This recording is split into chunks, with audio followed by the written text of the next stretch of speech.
native doubt and the fears of the timid with regard to the treaty and the League of Nations have now all been discussed.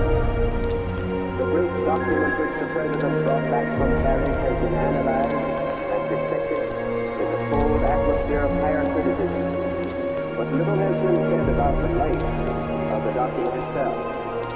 The necessity for a new order in our diplomatic and international relations. One might almost suppose from the discussion that the literary merits of the paper were the chief point of interest. Meantime, it is necessary to remember that the lack of such a league in 1914 threw the world into the chaos of this war.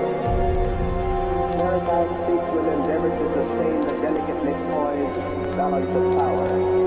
They ran here and there, uttering their old-time cautions and speaking with pathetic criticism of what they called a formula that was composed from man's impulses which were threatening to engulf the world. They failed because the means were not adapted to the end, because in the modern world things move too fast for the stagecoach diplomacy of the Middle Ages.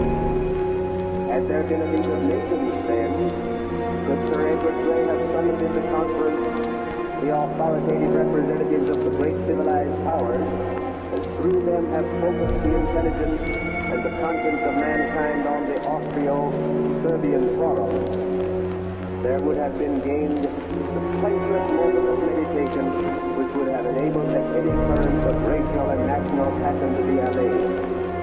Today there would be in all the devastated countries of the world that calm progress which a continuation of peaceful civilization ensures. Trillions of wealth, now utterly lost and destroyed, will still be in existence to comfort and enrich the life of nations. And millions of men, women, and children, done to death in battle or carried away by famine and pestilence, would still be alive to enjoy the normal portion of human happiness and to contribute by their labor and their love to the making of a better world. The four horsemen of the apocalypse rode abroad in the world, taking their toll among the fairest and best of the children of men, only because there was no bridle, no League of Nations to restrain their wild and destructive course.